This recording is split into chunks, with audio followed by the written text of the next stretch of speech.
ہجر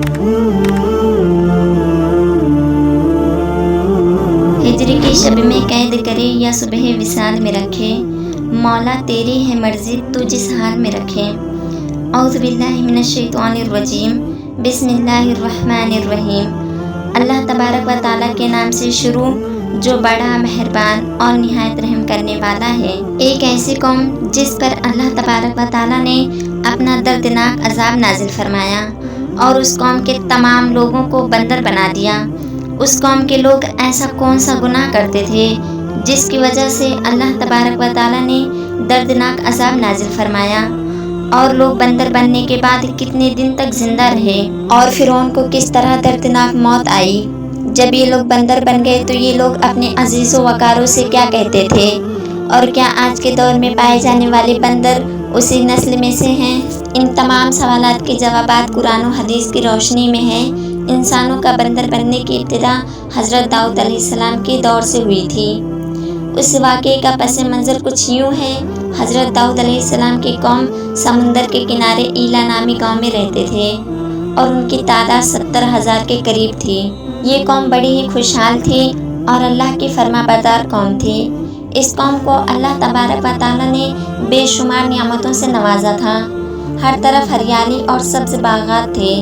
اللہ تبارک و تعالیٰ کی بے پناہ کرم نوازیں تھی۔ یہ لوگ اپنی زندگی میں بہت ہی خوش تھے۔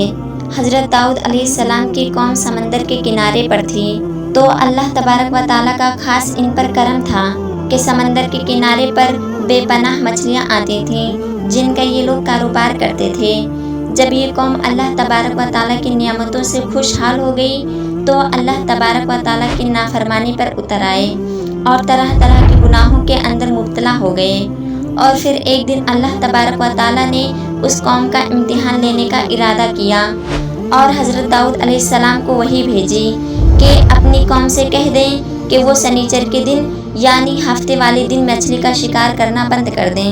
اس طرح اللہ تبارک و تعالیٰ نے حضرت داؤد علیہ السلام کے قوم پر ہفتے والے دن مچھلیوں کا شکار کرنا حرام فرما دیا، اور پھر یہاں سے اس قوم کی بربادی شروع ہو گئی۔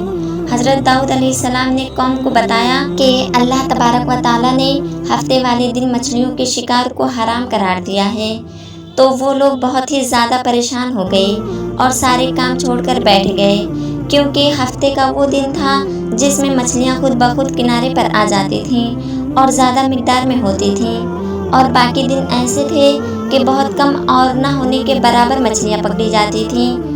اس قوم کا گزر بسر چونکہ مچھلیوں کے شکار پہ ہی تھا، اس وجہ سے اللہ کا حکم سن کر یہ قوم پریشان ہو گئی۔ یہ نہیں جانتے تھے کہ اللہ کی طرف سے یہ ایک آزمائش ہے۔ پھر ایک دن شیطان نے ان کو وسوسہ ڈالا کہ سمندر سے نالیاں نکال کر خشکی بڑے بڑے حوض بنا لیا جائے۔ جب ہفتے والے دن مچھلیاں آئیں گی تو نالیوں سے ہو کر ان بڑے بڑے حوضوں میں آ جائیں گی، اور اس طرح پھر ان نالیوں کا منہ بند کر دیا جائے، اور پھر اگلے دن یعنی اتوار والے دن ان کو پکڑ لیا جائے۔ شیطان نے کہا اس طرح ہم ہفتے والے دن شکار سے بھی بچ جائیں گے اور مچھلیاں بھی ہاتھ آ جائیں گی اور وہ بھی پکڑی جائیں گی۔ بہت سے لوگوں کو یہ ہلا بازی اچھی لگی اور انہوں نے ایسا کرنا شروع کر دیا اور سمندر سے چھوٹی چھوٹی نالیاں نکال کر بڑے بڑے حوضوں میں ڈال دیے، جس کے ذریعے بڑے مقدار میں مچھلیاں ان حوضوں میں داخل ہو جاتی تھیں۔ اس قوم کے بدبخت لوگوں کو شیطان کی ہلا بازی بہت پسند آئی، لیکن اس قوم نے یہ نہ سوچا جب مچھلیاں سمندر سے آ کر حوض میں قید ہوں گی تو پھر مچھلیوں کا شکار ہی ہوگا، اس لیے یہ شکار ہفتے والے دن ہی قرار پایا جو اللہ تبارک و تعالیٰ نے حرام قرار دیا تھا۔ اس موقع پر یہودیوں کے 3 گروہ ہو گئے۔ کچھ لوگ ایسے تھے جو شکار کے اس شیطانی ہلے بازی سے منع کرتے تھے اور ناراض ہو کر شکار سے باز رہے، اور کچھ لوگ اس کام کو دل سے برا جان کر خاموش رہے لیکن انہوں نے شکار نہ کیا، اور دوسروں کو منع بھی نہ کرتے تھے، بلکہ یہ لوگ منع کرنے والوں سے کہتے تھے کہ تم لوگ ایسی قوم کو نصیحت کرتے ہو جنہیں اللہ تبارک و تعالیٰ عنقریب ہلاک کرنے والا ہے اور ان پر اپنا دردناک عذاب نازل فرمانے والا ہے، اور اس قوم کے کچھ لوگ ایسے بھی تھے جو سرکش نافرمان لوگ تھے، جنہوں نے اللہ تبارک و تعالیٰ کے حکم کی مخالفت کی اور شیطان کے ہلے بازی کو مان کر اتوار والے دن بھی شکار کرنے لگے۔ یہ لوگ اللہ کے حکم کی مخالفت کرتے اور ہفتے والے دن مچھلیوں کا شکار کر کے ان کو کھایا کرتے اور بیچا کرتے۔ حضرت داؤد علیہ السلام کے قوم کے 1200 ایسے نافرمان لوگ تھے جو منع کرنے کے باوجود بھی ہفتے کے دن ان نالیوں کے ذریعے شکار کرتے رہے۔ حضرت داؤد علیہ السلام 1200 نافرمانوں کو اللہ تبارک و تعالیٰ کے عذاب سے ڈرایا کرتے، لیکن وہ لوگ باز نہ آئے اور کھلے عام شکار کرنے لگے۔ چنانچہ جو لوگ اس بات کو برا جانتے تھے، ان لوگوں نے اپنے اور ان نافرمانوں کے درمیان ایک دیوار کھڑی کر دی، جس میں ایک طرف 1200 افراد نافرمان رہتے تھے اور دوسری طرف وہ لوگ تھے جو شکار سے باز رہے۔ حضرت داؤد علیہ السلام نے اپنی اس قوم کے نافرمانوں کو بہت بار سمجھایا، لیکن یہ لوگ اپنی نافرمانی سے باز نہ آئے اور اسی طرح اللہ کی نافرمانی کرتے رہے اور شکار کرتے رہے۔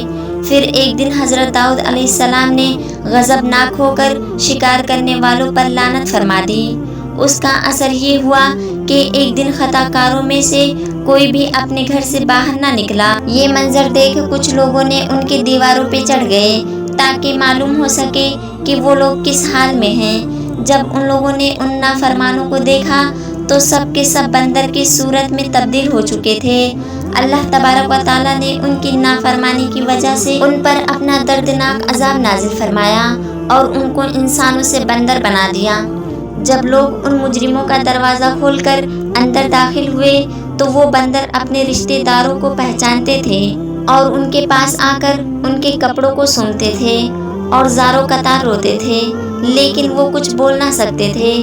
جس طرح اللہ تبارک و تعالیٰ نے سورہ بقرہ میں ارشاد فرماتا ہے، اور بے شک تمہیں ضرور معلوم ہے تم میں سے جنہوں نے ہفتے میں سرکشی کی تو ہم نے ان سے فرمایا کہ ہو جاؤ بندر دھتکارے ہوئے۔